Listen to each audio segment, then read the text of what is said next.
All right, welcome in. We are live, Bear and Balance once again, going for it. Just a lot of reps.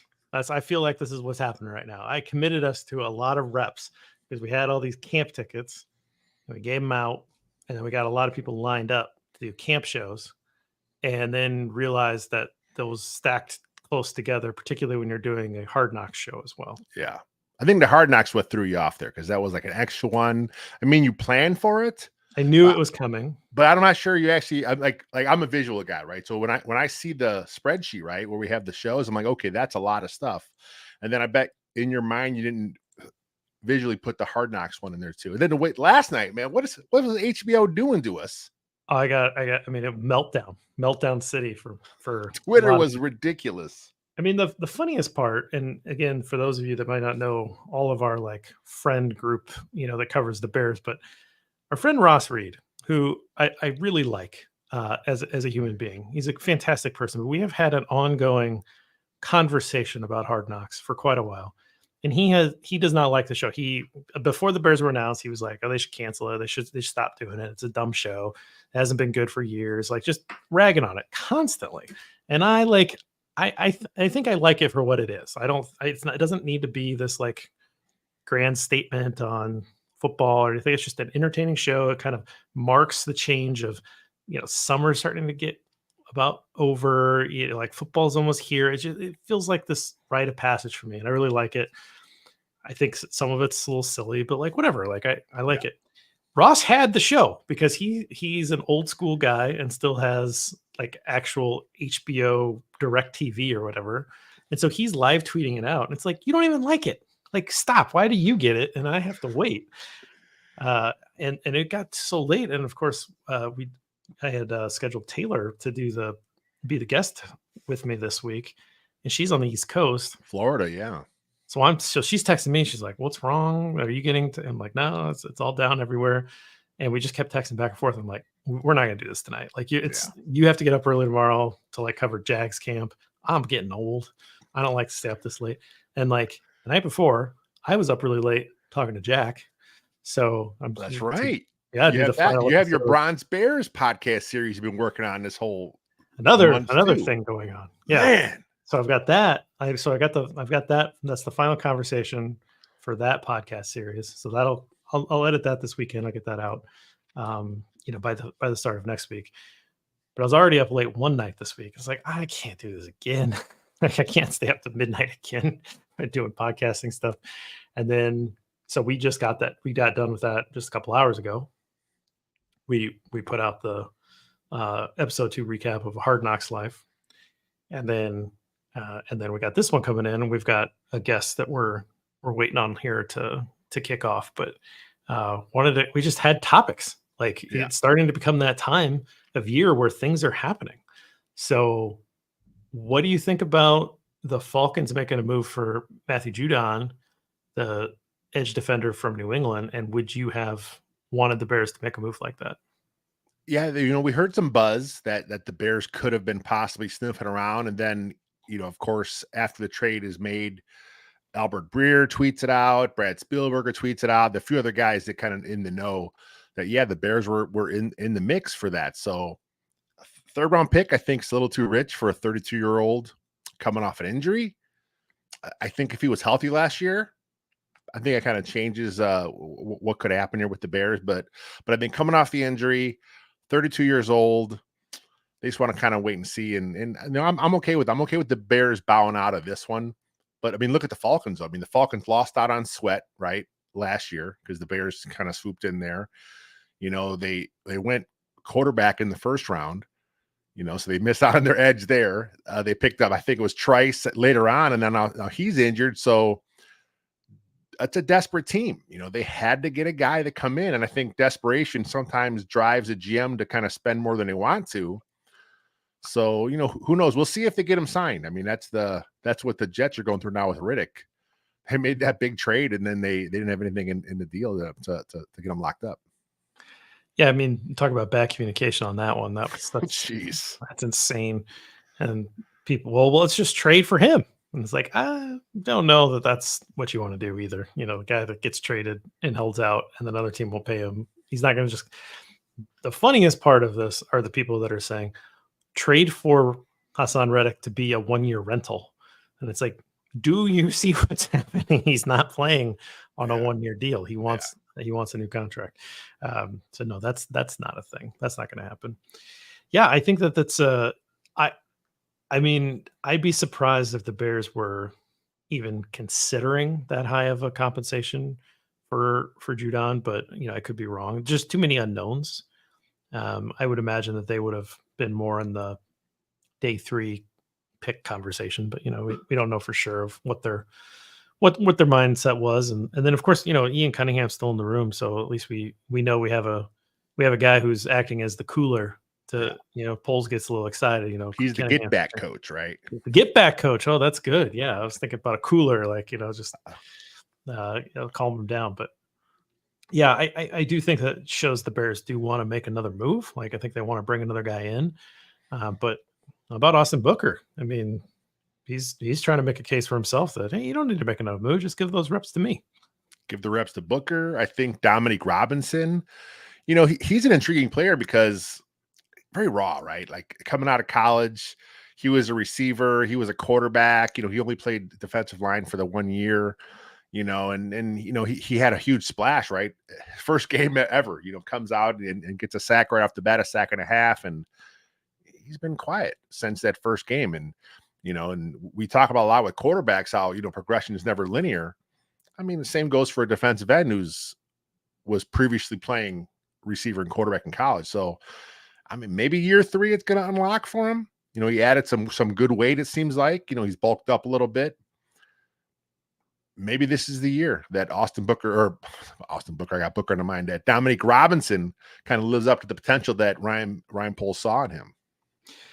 I mean, some progress isn't linear and things take time, and athletes are getting that body in the right shape and size, and learning that muscle memory. I think we take a lot of that for granted. And I think in this I don't want to make like a too grand of a statement, but in this society, we're very like, we need instantaneous results, and then we kind of throw it away if this doesn't, that didn't work, and it's, guys take time, especially when you're shifting positions, like you said, not coming in polished at all. And a project is a project, and even if you in your mind thought, well, you have the opportunity, like, run with the job. And some timelines don't always match up.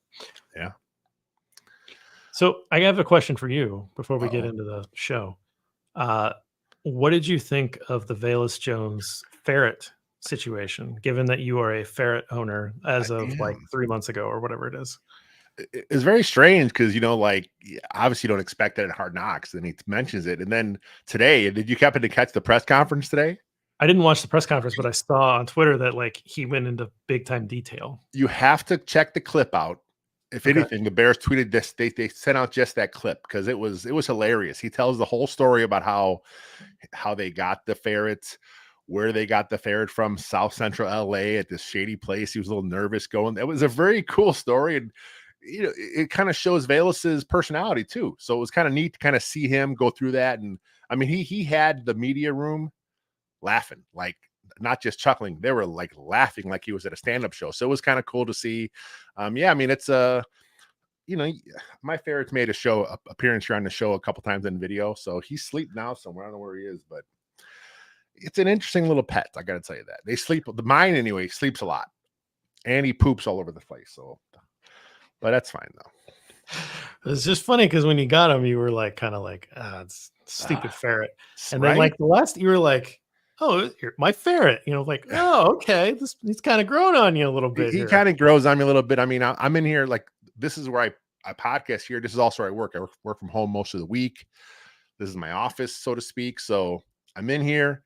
This is where he lives. It's funny because when we first got him, he had a small little area, and he didn't like it. He kind of gnawed his way a hole, and he slipped through the hole.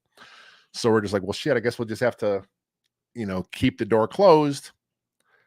And then this is his whole room now. So now he has free run. We blocked off a couple corners. He likes to do his business in the corner. So we blocked off this corner, blocked off this corner. This corner has stuff in it. So his litter box is that corner.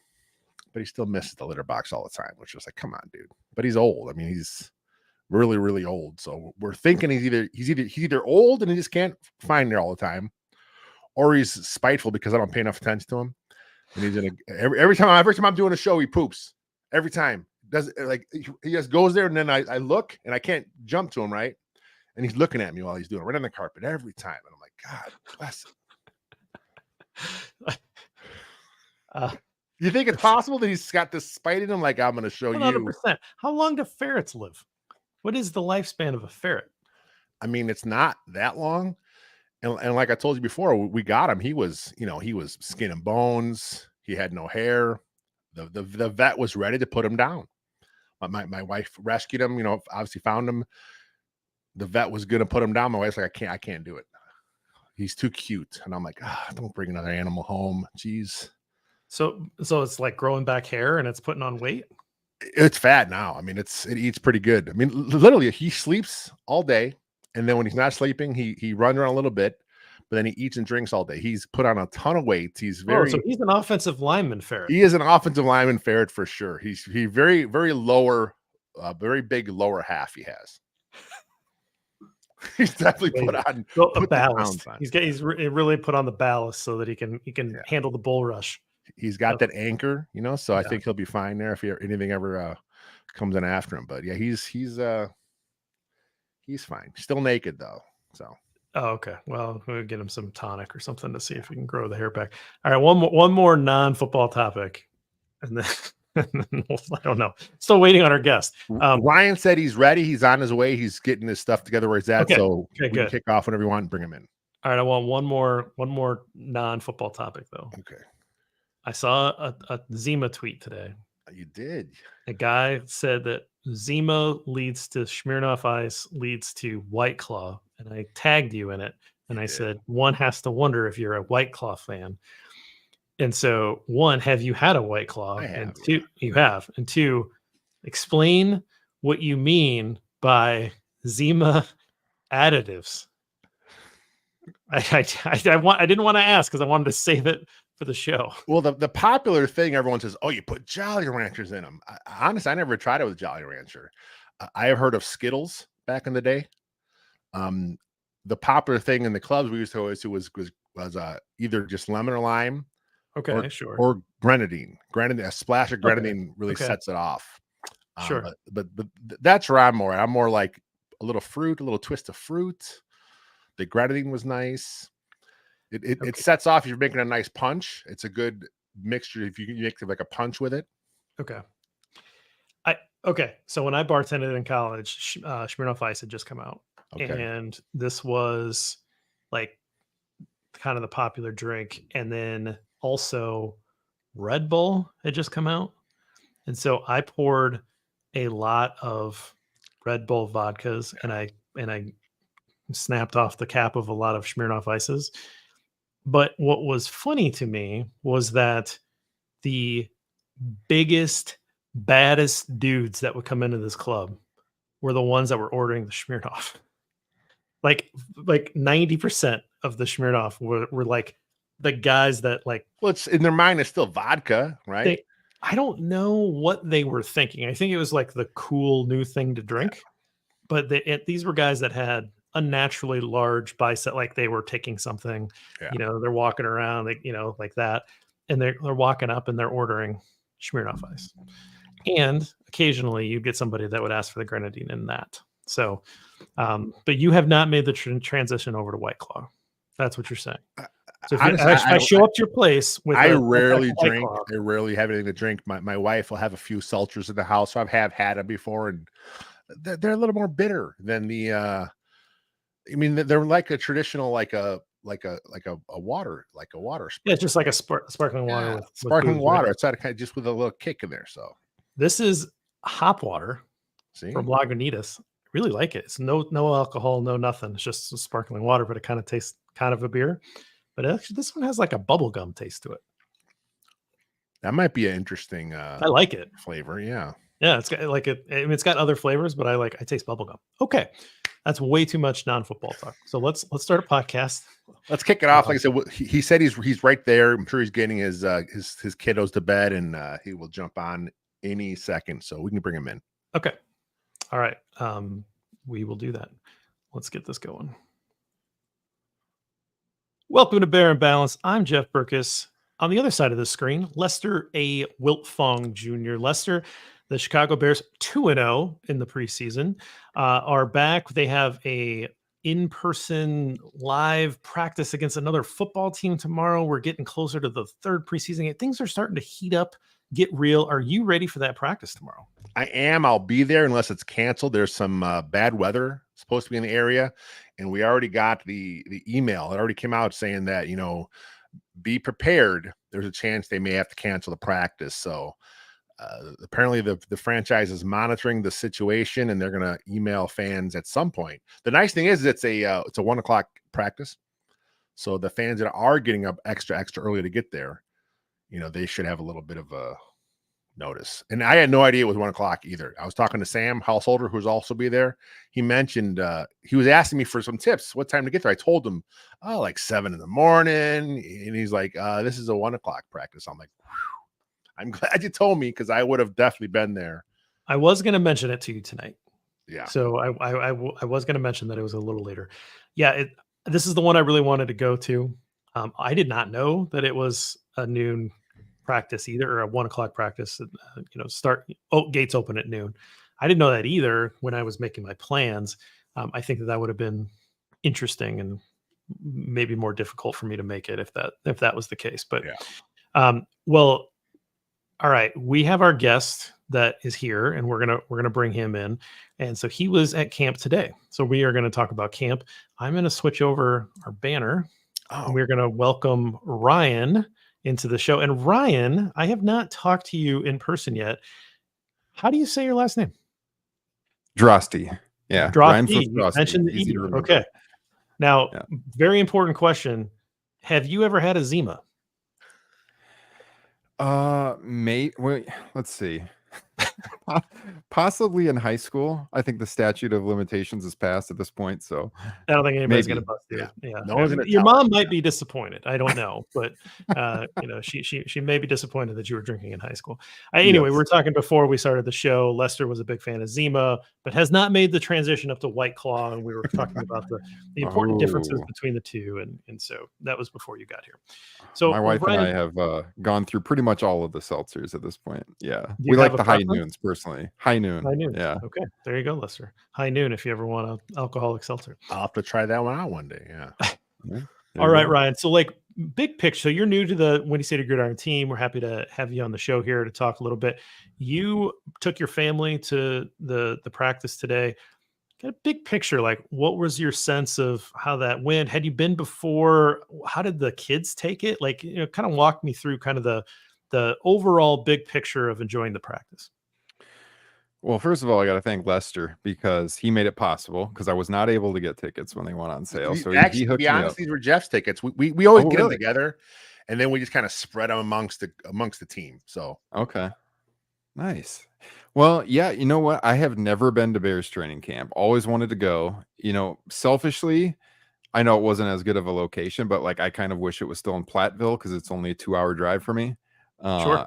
As you know, Jeff, fellow UNI Panther here, myself, still live in the area, so a little bit further drive. We go to Chicago a couple times a year, though, always, and so the kids were definitely down for going, and drove there last night, stayed over, got up real early this morning, stayed about as close to the Hawthorne Mall as possible to make that morning drive over to the shuttle spot.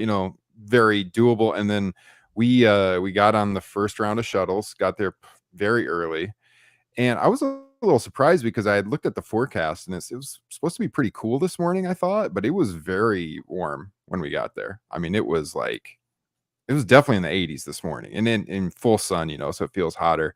So I mean, my girls I took, they are 8 and 5, and they were troopers, but I think the sun started to wear on them by the end of practice a little bit, and they were more excited at that point just to try to get some autographs.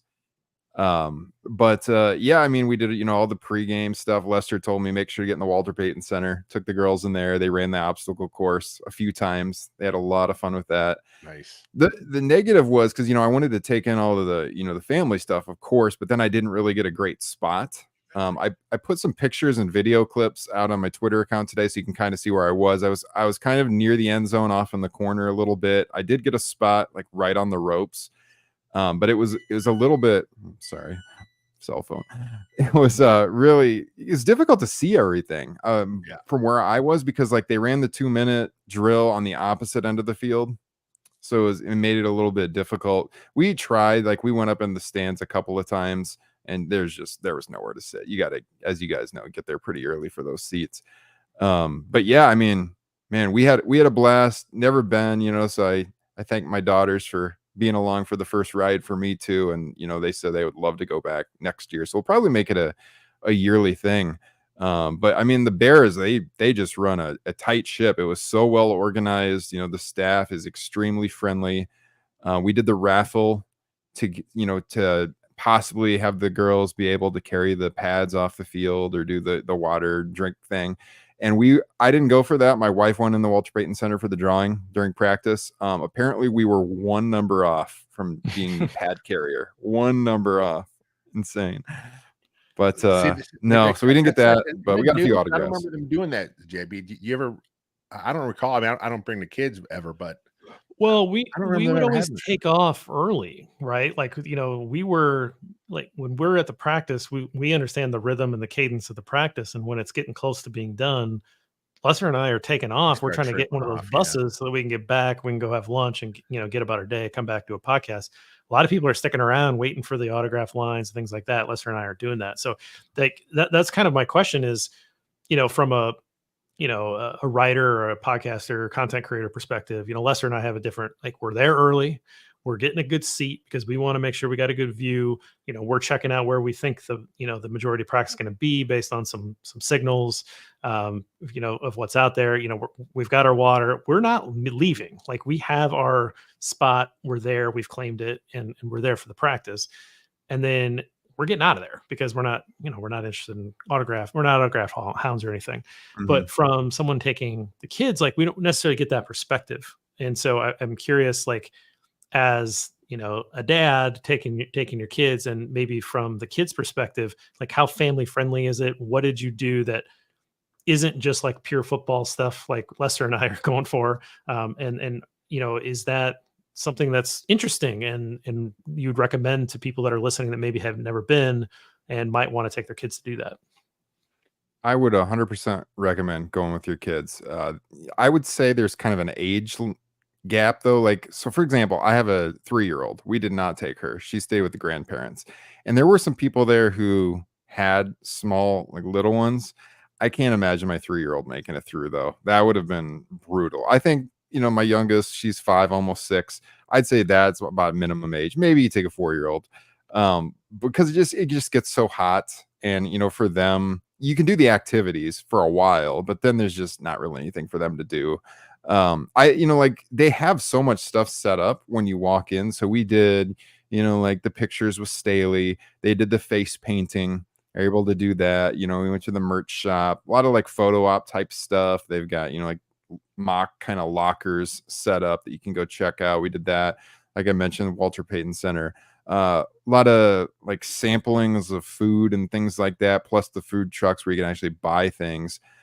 So they were, I would say that first hour to hour and a half we were there, they were pretty entertained, and it was extremely family friendly. And then when it comes to, I personally don't really care about autographs too much. The only Bears autograph I have is that football right over my shoulder there. That's a Dick Butkus autograph that I got when I was like 10.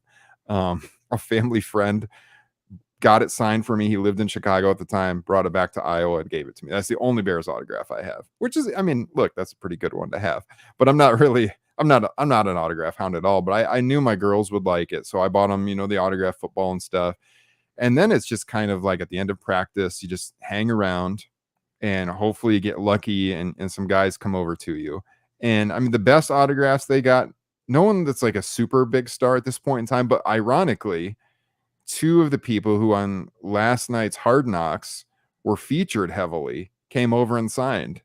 And so they got Austin Booker, which I was the most hyped about. I'm like, you got to get him. I saw him like down the rope line a little bit, so I walked him over there. It was mostly adults there, and I told my girls, I'm like, he would probably love to sign for you instead of all these adults. We should go over there. And he immediately went to them. Yeah. Like immediately. And then on the way out, we were kind of walking past the goalpost, and Ian Wheeler was sitting there signing. And so then we went up and we got him. And my daughter's got something signed. And then the Bears security that was standing there looked at me and like, you don't want anything? I was like, no. It's just for them. So, but they were, I mean, super accommodating for autographs. Of course, they really wanted Caleb, but Caleb really only signed, it looked like, for the kids that won the drawing for the pad deal. And then they had like that separate area over there, kind of where the family sits. And I don't like some kind of VIP people. He went over to that area and he signed for a very small group of kids. And that was it. So they were really excited with the autographs they got though. And, they want to go back next year and add to that autograph football kind of thing. So yeah, if you're on the fence about going and you have kids, like elementary age kids, definitely take them because they make it very family friendly. The shuttles run really quickly. You don't have to wait around too long at all. So yeah, I mean, I think all kids would have a good time. Pretty much, like I said, 4 or 5 year old and up. It's like a great way to get a bear fan for life, right? You get them out there young, have them see what's going on. They see the pop and they see all the excitement. They get some autograph. Austin Booker, that's a cool one because 2.5 sacks last game. This could be the guy, in Chicago here for the next few years. So that's a cool one. Ian Wheeler going to be a doctor at some point. That's kind of neat to have there too. So that's those are a couple good ones. He was talking to a lot of the people that were, about his schooling and going to Howard and all of that. Like that was a big conversation piece when we walked up, and he was talking to all these people about what they were majoring in college because there were some older people that were getting his autograph. And so, yeah, heard all about that. Psychology, I think he said he majored in. So, yeah.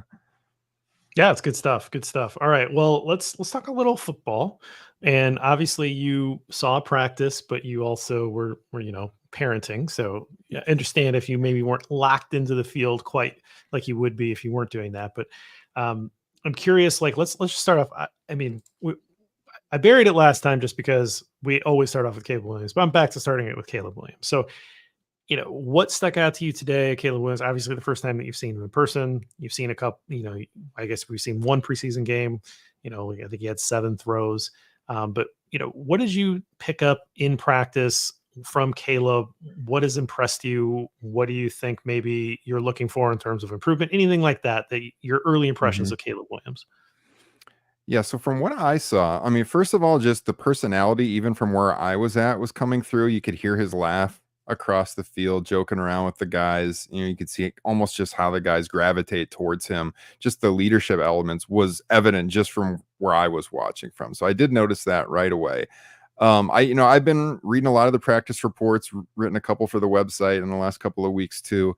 And I know, the turnovers has been an issue a little bit in practice, throwing interceptions.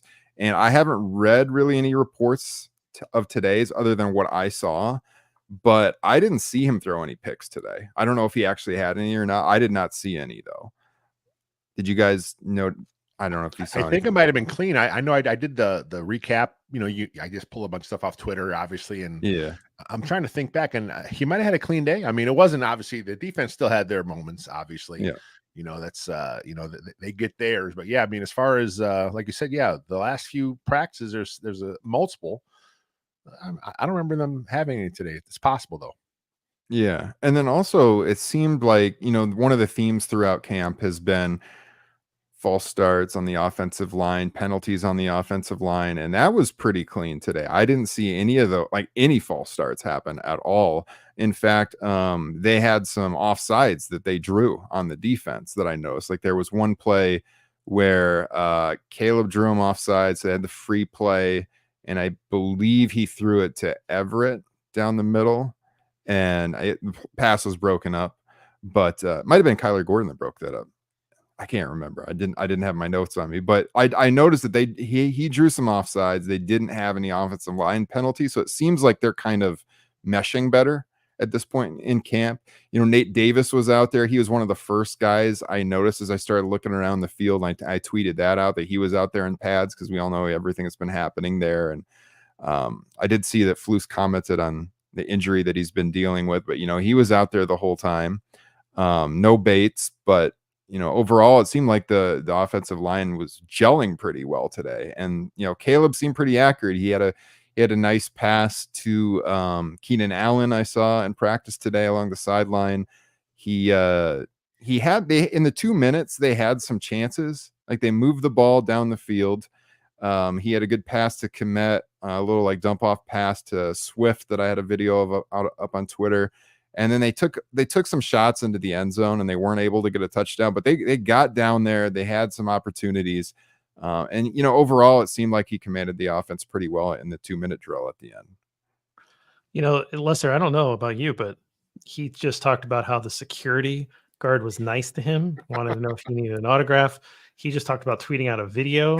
Like, is the security different at Halas Hall than it was a couple years ago, where they almost kicked us out? No. They were you have to be very careful. Yeah. Look, I was doing this for the people. All right, I'm a man of the people. No, I get it. I was doing this for you guys, but you know, like, I'm on the rope, and my kids are coming and going. You know, so they would be in front of me when they were there, but other times, you know, I'm like, I am taking pictures, and they kept walking back and forth saying, oh, only pictures, only pictures, only pictures. And there was one time where the security guard came up to me and he said, hey, only pictures. And I actually wasn't taking a video that time. I was just zooming. It was actually after the DJ injury, and I was trying to find him on the field to get a picture of him, that he had come back. And I found him, and then I was like zooming in, trying to get a picture of him, and he came up and thought I was doing a video, which I wasn't. But the times that I did videos, they did not see me doing it. So, hey, it worked. It wasn't a big guy that had a resemblance to Goldberg with a shaved head, was it? I don't believe so. I mean, I would recognize him. You see the wrestling. That's Lester's arch nemesis. Yeah. I mean, it is what it is at the Bears camp. I mean, it's a fun time, and it's you know, those videos, you know, they're few and far between, but it's you know, all content creators enjoy when people throw those up on Twitter, because, you know, those get picked up nationally. I mean, the national media, they gravitate towards those because, you know, that's what they get. I mean, there was one the other day with the nice pass from Caleb to Rome. I mean, this kid's got, like, you know, 1 million views because it got picked up nationally, and everyone's sharing that video because, you know, the Bears aren't. Yeah. No, yeah. And ironically, when that play happened with DJ where he got injured, I only filmed a handful, just a few. And I was actually filming that play that he got injured on. And right when he was down, I was like, my first thought was, oh no. And my second thought for the website was like, oh my God, I got that on video. And then I looked down at the video, and I still tweeted it out, but, you know, I was trying to be kind of secret. It was one of the first videos I took, and I totally missed the injury. Like, I was on him and Jalen right until, like, the pass came, and then I was watching them, and I didn't move my phone enough, and I missed the injury, unfortunately. But yeah. I've done that. All right. So you talked about the offensive line, and we talked about the offensive line a ton here. Nate Davis is back, and, you know, all that. So I won't go into that, but I do want to get your expectations for Caleb Williams' rookie year. So again, some people want to go stats. Some people want to have like a feel kind of thing about it. Some people are like, oh, we need to see this many wins. Like, what is it that you want to see out of Caleb Williams, where we're sitting here in March, season's over, and you're looking back and you say, yeah, he's a guy? Like, what is it that's going to be for you that signals that? I mean, I don't want to see him struggle too much with turnovers. I'm sure there's going to be a couple of games where he lets loose and he has some bad games. And, you know, I'm going to be hearing from all of my Packers and Vikings fan friends and everything, oh, he's a bust. You know, I totally expect that to happen. But I mean, I think the overall trend being he's pretty reliable. I'm looking for him to pass for like 3,500 yards. I know we all want the 4,000 yard passer, but I think if he hits like 3,500 yards, I would be overjoyed at that. I mean, like all of you, I want a winning season. I think they have the roster to have a winning season. So, I mean, I think if they get to 9 or 10 wins, he's definitely the guy. You know, I'd be overjoyed at that. So I don't really have a touchdown number in my mind per se. I mean, I think he could get to that 25 plus potentially.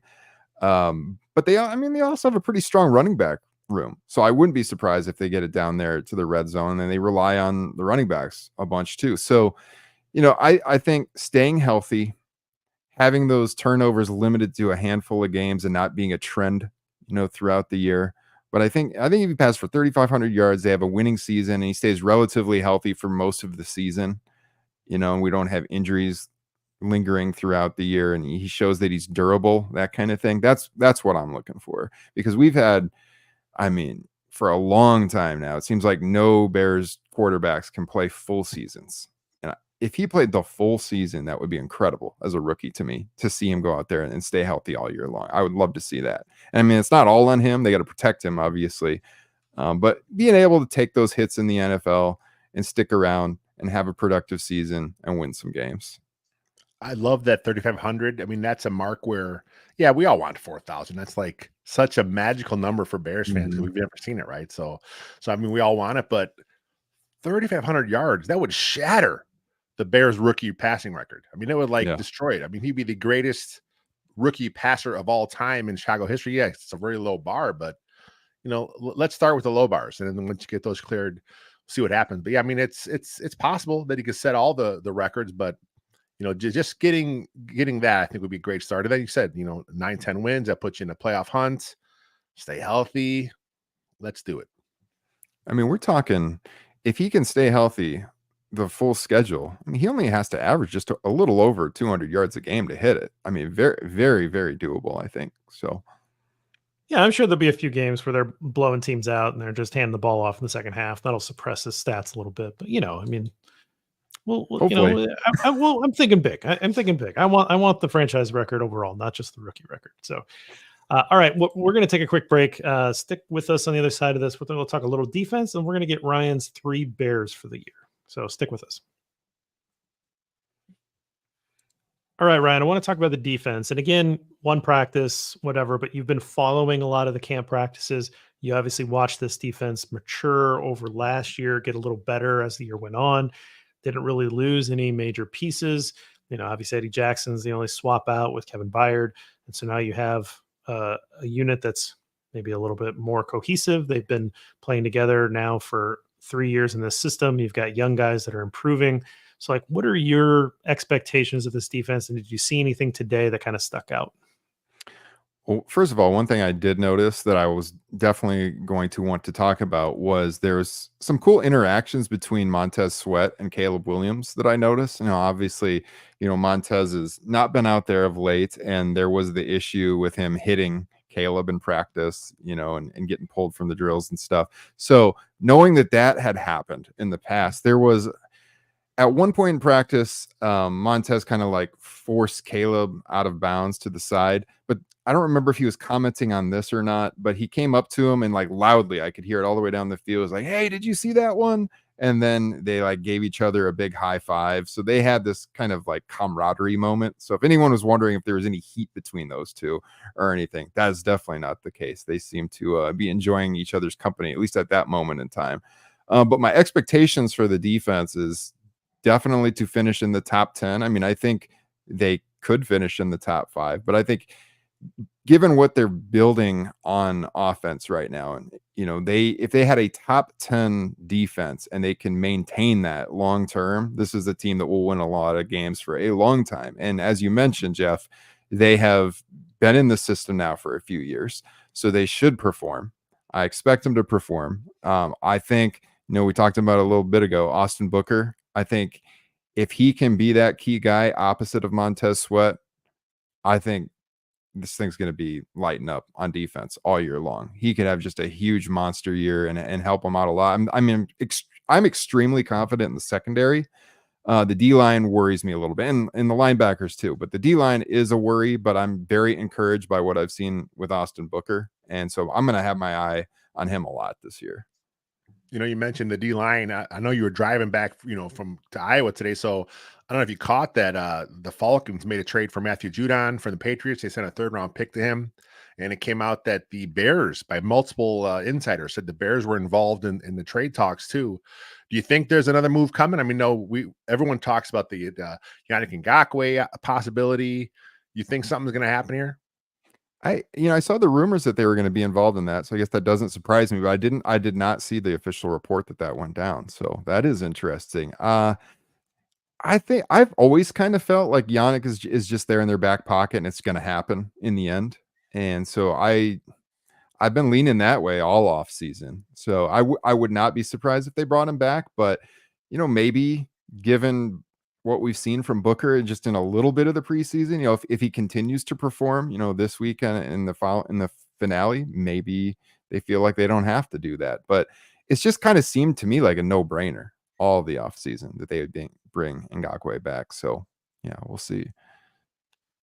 I'm of the mindset that we don't know who it is yet, but they're going to bring somebody in because somebody's going to get cut down. Somebody's going to like shake loose because they're making a lot of money. Another team wants to get the salary off the books because they got a young guy coming up and they want to give him the reps. And there's just something's going to happen where we don't necessarily know who that person is yet, but it just happens every year where cut down days. There's some last minute moves. So that's where I've been. All right. So what we've been doing, we normally do this after every game where we ask, hot bowl of porridge, cold bowl of porridge, just right.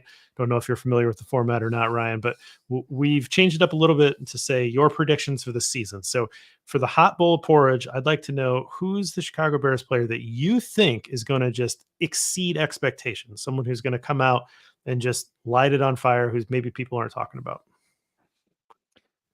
Ooh, I don't want to keep mentioning this guy, but I'm just really feeling the Austin Booker love. I think I'm going to go with Austin Booker right now. Stock's going up. Yeah, because everyone's expecting Caleb to play really well, and everyone's expecting Rome to do really well. So I can't go with one of those guys. So I mean, right now, just based on what I've seen, I got to go with Booker. What would a good Austin Booker rookie season look like for you? Double-digit sacks. Okay. And we saw it with Anderson. So, I mean, it's, could happen.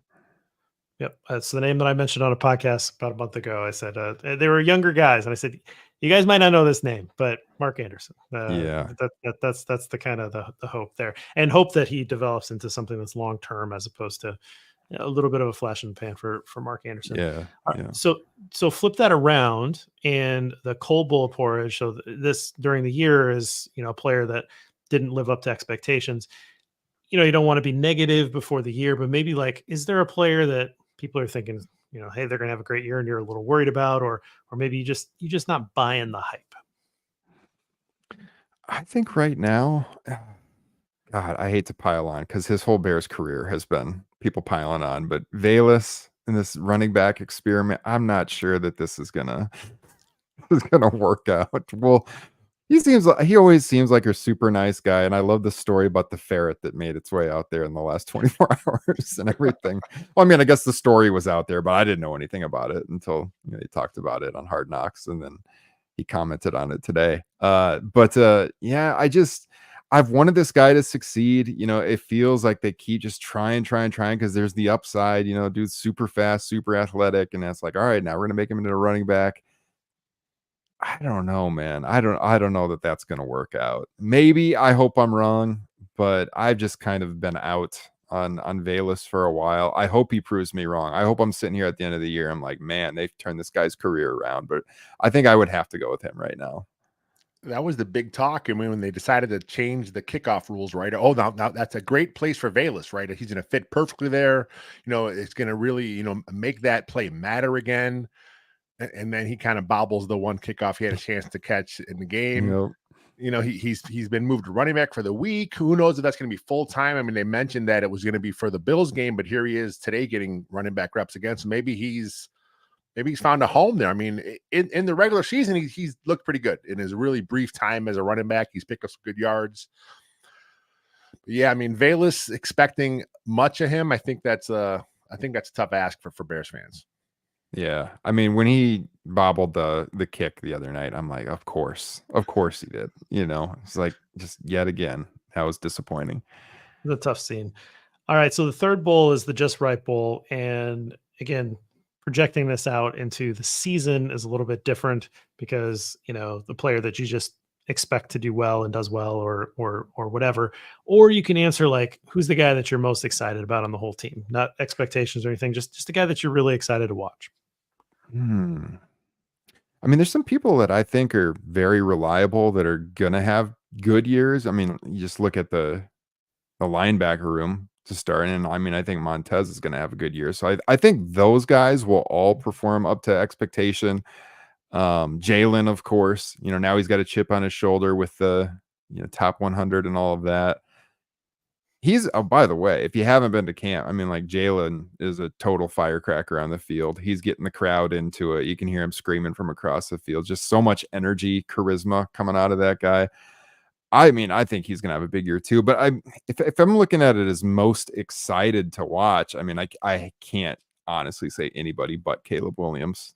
I mean, he's got to me, I'm just jacked to watch this guy quarterback the Bears and hopefully live up to what we're all expecting. I mean, because it's been look, my expectations were high for Fields, don't get me wrong. But it was like a totally different universe from this. Number one overall draft pick, Heisman Trophy, generational everything you hear. And then you watch, I mean, a handful of plays in the game the other night, as you mentioned, Jeff. But I mean, yeah, it's preseason, but he did stuff like that pass rolling out, down the sideline to Komet. It was like only a handful of guys can throw that pass. I don't care if it was preseason. He still threw the pass, and it was incredible. And then, like, the way he rifled that third down, that third and long in there, that ball was like a fastball going in there right on the money. Just from watching that, I mean, I'm trying to keep my expectations lower. I mean, they're still high, but like more reasonable. But when I see stuff like that, it's like, how can I not be dreaming of the 4,000-yard season? So I'll still say 3,500, but I am very, very excited to watch him. He's lived up to everything I had hoped so far. I love the way the guy carries himself in the media room. It's just a totally different vibe around him than some of the past quarterbacks we've had in the last few years. It's so hard to temper the expectations though, because obviously the talent's there, right? But then now we're seeing him, we're getting to know him as a person. Obviously the leadership part is there. Like you said, the players gravitate towards him. The coaches all talk about him glowingly, and then we're starting to see some of the stuff in his game, the intangible things, the step, throwing the ball out of bounds instead of taking a sack, holding the ball away from his body so no one can come at it, just the smart things he does. He's already checked and played the line, in the first game. So he already has some of these, the high football IQ things down. You mentioned today, drawing the defense offside and making him pay with a pass. I think that was the pass to Rome yesterday too, was he drew the defense offside and he took advantage of a free play. How many times have the Bears been burned by the free play? And very rarely have the Bears been the ones doing the burning. So maybe Caleb's the guy that can kind of flip that script a little bit there, because Aaron Rodgers has done it to Chicago for so long, right? And now, I mean, that was his guy growing up. He idolized him. He kind of patterned his game after him. So maybe he'll do that for the Bears. Yeah. Did you guys happen to catch the Kyle Brandt on Good Morning Football little clip? I think it was Monday, and he's talking about like, oh, my kid asked me like, Dad, what's the greatest pass in NFL history? And he's like, okay, let me show you, son. And so I had this little clip package put together, and first one he shows like, this is Joe Montana. He's throwing to Dwight Clark in the back of the end zone in the NFC Championship game in 1980, whatever. This is called the catch. This is one of the greatest throws of all time. Here's Ben Roethlisberger in the Super Bowl. Here's basically to win this game to San Antonio Holmes. Amazing pass. And then preseason, Caleb Williams against Buffalo to Cole Kmet. This is those first two were good, Dad, but this last one, this is the greatest pass that I've ever seen in my life. Yes, son, it is, right? It was fantastic. And that's, I think, the kind of stuff that Bears fans are going to have. It's going to be weird, guys, because I think what's the greatest pass that you've seen a Chicago Bears quarterback throw? Like what's the best pass that you've seen them throw? It's probably like Cutler, like that touchdown that was caught like right at the back of the end zone. It's like maybe like 60 yards in the air. It's just a missile. Like that's probably the throw that sticks out to me. I mean, but you can't go 5 deep there's not like this catalog of amazing throws that Bears quarterbacks may have made in our lifetimes. And so now we're going to get treated to this highlight reel. And at some Every point, game. well, Yeah. it's not like, okay, I watched a ton of Chiefs games. I'm in Des Moines, so I'm in the Chiefs market that they're on every weekend. And I've been to 4 Kansas City games since Mahomes has been the quarterback down in Kansas City. I've watched a ton of Mahomes, and he'll make 2, 3, 4 throws a game where I'll look at those and I'll say, I've never seen a Chicago Bears quarterback do that. I'm not gonna get to say that anymore because it's gonna happen. Like, he has that ability. I'm not making the comparison to Mahomes yet or anything like that, but like, that's the arm talent that we're talking about, and he's gonna start putting those on film and start stacking those up. And Bear fans are quickly gonna forget about like what that was like to never see a quarterback be able to throw these impressive passes. So it's the dawn of a very exciting time, and I'm very excited to be covering it. Yeah.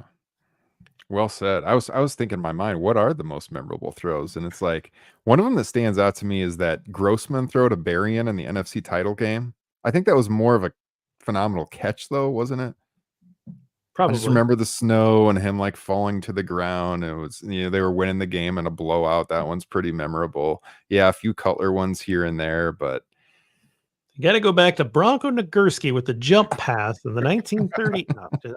No, there's the one with McMahon up in Minnesota during '85 when like Walter makes the key block and they're springing the comeback. That's it a would good be a one, I good guess. project, but it would also be a sad project. Yeah, what? So I'm not sure that I Very want to sad. be the one to compile it. Well, any final thoughts about your day at camp? Prediction for the season? Anything like that you'd like to share before we get out of here?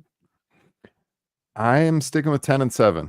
I think I mean I'm loading a lot of the wins up early. I think the back half of the schedule is very difficult. Now maybe if they get rolling early, they'll win some of them that I don't foresee and have an even better record. But I think I tell all my friends 10-7, and some of them nod and they're like, okay, and some of them are like, whoa, what are you talking about? 10 wins, and I got to remind them they won 7 games last year, and they got an improved team.